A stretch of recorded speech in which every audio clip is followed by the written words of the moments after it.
In this video, we'll be continuing Chapter 7, Covalent Bonding. Lesson 3, Molecular Structures.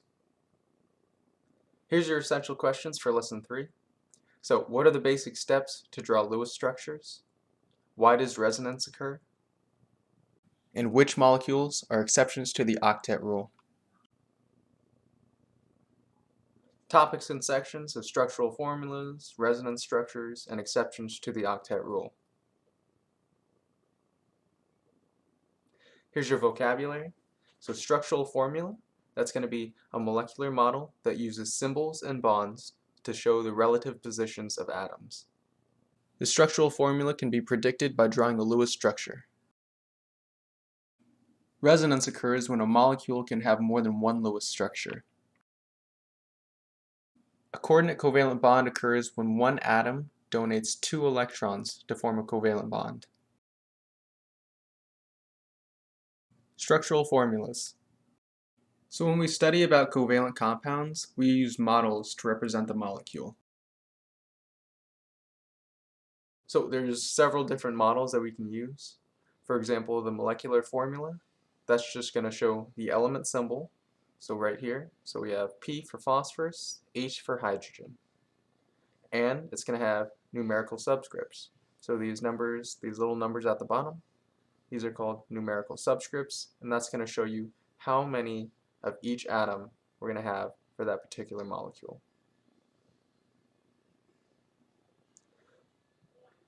We have 2 different models that use spheres in different colors to represent molecules. The first one, the ball and stick model, uses spheres and rods along with different colors to show different elements.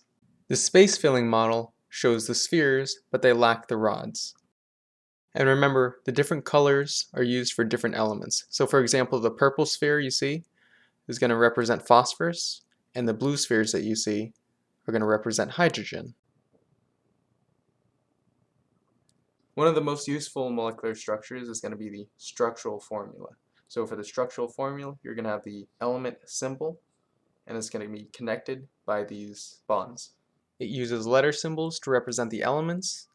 For example, this P represents phosphorus, and it also shows lines to represent the bonds. Remember, you can predict the structural formula of any molecule by drawing the Lewis structure. So here's a Lewis structure. So here's phosphorus in the center, and it's connected by these lines, and these lines are going to be the bonds. This pair of electrons up here are called a lone pair. Lewis structures. Although it's fairly easy to draw Lewis structures, it's still a good idea to follow a regular procedure to make sure you're consistent. Lewis structures procedure. Step 1, we're going to count all of the valence electrons. Step 2, we'll write out the symbols for the atoms, and then we'll connect them with single bonds. And when you write the symbols for the atoms, you want to try to determine what the central atom is, and usually that's going to be the element where there's only one. Step 3, complete the octets around all of the atoms bonded to the central atom. Step 4, put all of the remaining electrons on the central atom. Step 5, if there's not enough electrons to form an octet, try to do multiple bonds. So you can turn some of the lone pairs into double or triple bonds to give every atom an octet.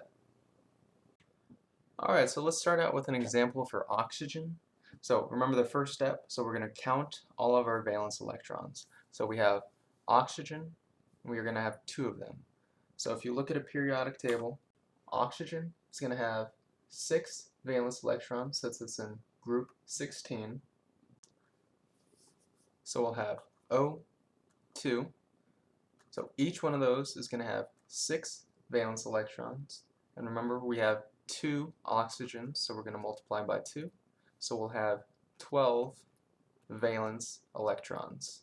So let's draw our oxygens. So we have oxygen and oxygen. Now remember our second step, we're going to draw our symbols and we're going to connect them with a single line. So this represents a single covalent bond, and when we have a covalent bond, we're going to have 2 electrons. So this represents 2 electrons. So we've already used 2 of these, so now we have 10 left to work with. So let's try to draw those in. 1, 2, 3, 4, 5, 6, 7, 8, 9, 10. Looks like we didn't get an octet on this side. So when we don't have an octet, we can try to put double or triple bonds in. So let's try it again. So we have oxygen and oxygen. Let's try a double bond. So we have 2, 4, 5, 6, 7, 8, 9, 10, 11, 12. So we used all of our 12 valence electrons that we needed. And each one has an octet, so 2, 4, 6, 8. This oxygen has 2, 4, 6, 8. So now this is our Lewis structure for oxygen. Alright, now let's try CH4. So let's go back to our periodic table. So if we see carbon, that's going to have 4 valence electrons since it's in group 14. Hydrogen is going to have 1 valence electron since it's in group 1. Alright, so back over here. So let's count our valence electrons. Carbon is going to have 4 valence electrons, and it's only going to be 1 atom. So 4 times 1 is 4. Alright, what about hydrogen? So hydrogen is going to have 1 valence electron, and how many of them do we have? So we have 4. So that's going to equal 4 valence electrons. So when we add these together, we'll have 8 valence electrons to share. So 8 valence electrons. So 4 from the carbon and 4 from 4 hydrogens. So let's try to draw these out. So we have carbon in the center, and then we'll have hydrogens. 1, 2, 3, 4. So carbon's going to have 1 valence electron, 2, 3, 4. Then hydrogen is going to have 1, 1, 1, and 1. Now remember, hydrogen only needs 2 valence electrons to complete their shell. Carbon will need 8, so this carbon is going to have 2, 4, 6, 8. This hydrogen is going to have its 2, this hydrogen is going to have its 2, this hydrogen is going to have 2, this hydrogen is going to have its 2. So if you want to draw your Lewis structure, so we'll draw carbon in the center, hydrogen, hydrogen, hydrogen, hydrogen, and then we'll draw our lines. So bond, bond, bond, bond. Remember, each one of these lines represents 2 electrons, so 2, 4, 6, 8. And remember, hydrogen only needs 2, so that has its 2. Hydrogen only needs 2, only needs 2, only needs 2.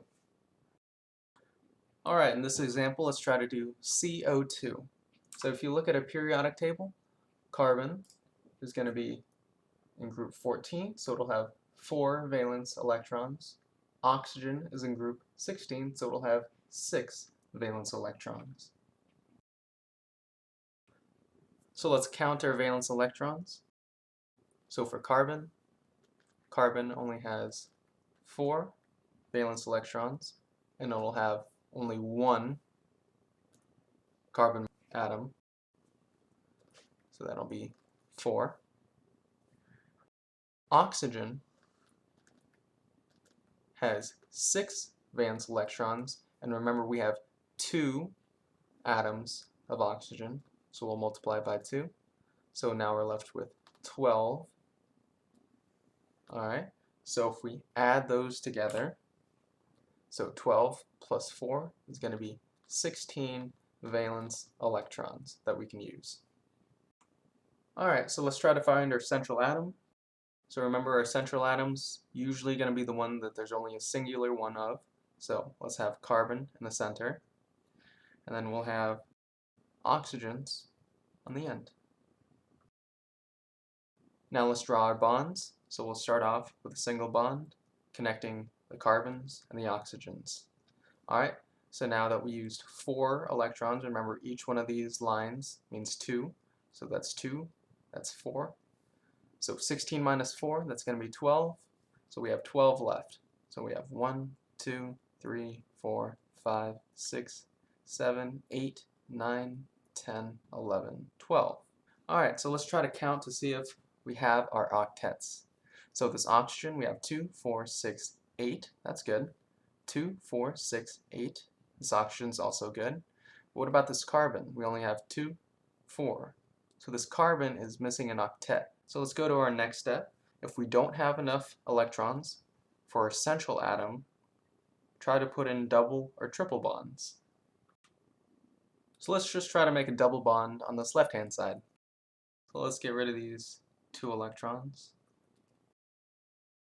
and use them to make a bond over here. So let's go back and count these electrons. So 2, 4, 6, 8, 2, 4, 6, 8. But for the carbon, we only have 2, 4, and 6. So we're also going to need another double bond from this oxygen. So let's get rid of these 2 electrons on this side. Let's make another bond here. So how about now? So 2, 4, 6, 8. 2, 4, 6, 8. And this carbon now has 2, 4, 6, 8. So all of our atoms have their octets. Lewis structure for polyatomic ions. To find the total number of electrons available for bonding in a polyatomic ion, first, try to find the number of electrons in the atoms present in the ion. Then, if the ion's negative, add that charge. Or, if the ion's positive, subtract the charge. So, when you have a negatively charged ion, it's going to have more electrons. When it's positively charged, it's going to have less electrons. Alright, so let's try the phosphite ion. So PO3, 3 minus. Alright, so remember with polyatomic ions, it's going to be a little different. So to find the number of available electrons, what we're going to do is do the same thing that we did before. So let's go back to our periodic table. So we have phosphorus, that's in group 15, so it's going to have 5 valence electrons. Oxygen is in group 16, so it'll have 6 valence electrons. So now let's try to find the number of available electrons. So phosphorus, we said, it's going to have 5 valence electrons, and since it's only 1, it'll multiply it by 1. So 5 times 1 is 5. So now what about oxygen? So we have O3, so oxygen is going to have 6 valence electrons, and since we have 3 of them, we'll multiply it by 3. So 6 times 3 is 18. Now remember, for an ion, if the charge is negative, we're going to add the charge. If it's positive, we'll subtract the charge. So since this is negative, we have 3 negative.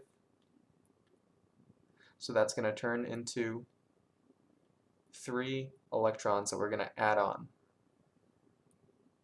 Alright, so 5 plus 18 plus 3, that'll give us 26 valence electrons. So we have 26 valence electrons we have to work with.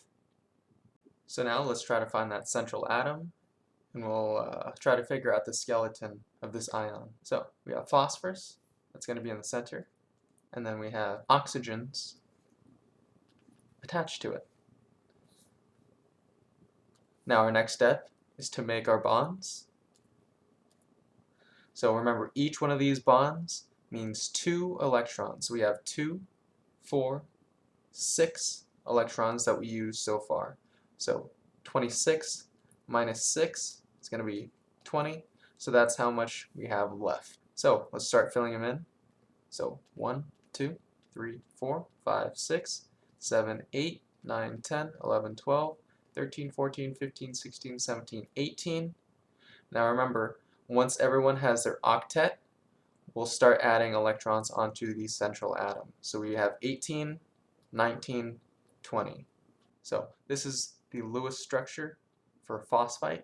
And don't forget, since we have an ion charge, we're going to put brackets around it, and we'll have a 3 minus charge. So here's an example of an ammonium ion. Ammonium is going to be NH4+. If we go back to our periodic table, so nitrogen is going to be in group 15, so that has 5 valence electrons. Hydrogen is in group 1, so that has 1 valence electron. So let's count our electrons. So we have nitrogen, so that has 5 valence electrons, and since we only have one of them, we're going to multiply it by 1, so we have 5 valence electrons. Now for the hydrogen, that's going to have 1 valence electron, but how many do we have? So we have 4, so that's going to be 4, and then we have a 1 plus charge, so that 1 plus charge is going to be positive. So remember, if we have a positive ion charge, what are we going to do? So we're going to subtract the number of electrons. So we're going to have 1 minus. So 5 plus 4 minus 1, that's going to be 8 valence electrons. Alright, so now we can start drawing this out. So we have nitrogen in the center, since there's only one of them. So you know that's your central atom. Now we'll surround it by hydrogen, hydrogen, hydrogen, hydrogen. So how many valence electrons does hydrogen have? So it has 1, hydrogen has 1, 1, 1. And then nitrogen, how many valence electrons does that have? So we have 1, 2, 3, 4. And remember, the positive charge means that we lost an electron. So nitrogen only has 4. So nitrogen is going to have its 2, 4, 6, 8. Hydrogen is going to have its duet, so it only needs 2. So the way we write this, we're going to write it as N surrounded by hydrogen atoms. So don't forget, since it's a polyatomic ion, we're going to surround it in brackets, and it's going to have a positive charge. Here's an example with hypochlorite, so that's ClO-. So if we go back to our periodic table, chlorine is going to have 7 valence electrons, since it's in group 17. Oxygen is going to have 6 valence electrons, since it's in group 16. So now let's find the number of available electrons. So first we have chlorine, so that's going to have 7 valence electrons. And how many do we have? So we only have 1, so we're multiplying it by 1. So we have 7 valence electrons from the chlorine. Alright, so now with the oxygen, so we have 6 valence electrons with the oxygen, and we only have 1, so we're multiplying it by 1, 6. Now, since we have a minus charge, so we have a 1 minus charge, so what are we going to do with that? So we're going to add an electron. So remember, electrons are negative, so if we have a more negative ion, we're going to have more electrons. So 7 plus 6 plus 1, that's going to be 14 valence electrons. So let's start to draw this out. So we have chlorine and we have oxygen. So we'll draw our bond, and now we have 12 valence electrons to work with. Remember, each bond is 2 electrons, so 14 minus 2 is going to be 12. So let's start to fill those in. So we have 1, 2, 3, 4, 5, 6, 7, 8, 9, 10, 11, 12. So each one of these has its octet. 2, 4, 6, 8, 2, 4, 6, 8. And remember, since this is a polyatomic ion and it's negative, we'll have a negative charge for this ion. So helpful hints. So use the group numbers to tell you the number of valence electrons. Chemical formulas are usually written in the order that atoms are connected. So for example, HCN. So the central atom, carbon, is going to be connected to hydrogen and nitrogen on the sides. 3. In polyatomic molecules and ions, the central atom is going to be written first. So for example, CO3, 2 minus, the C is going to be the central atom, and the oxygens are going to be connected around it. So here we have CO3, so carbon, and 1, 2, 3. And this 2 negative charge, that applies to this whole ion. This whole ion is going to be a 2 minus charge. So SF4, so sulfur tetrafluoride. So we're going to have sulfur in the center, and then it's going to be surrounded by 1, 2, 3, 4 fluorine atoms. Resonance structures. So resonance is going to be a condition that occurs when more than one valid Lewis structure can be written for a molecule or an ion. Resonance structures, they're only going to differ in the position of the electron pairs. So the atom positions are never going to change. It's only the lone pairs or the bonding pairs that are going to differ. So for example, we have NO3 here.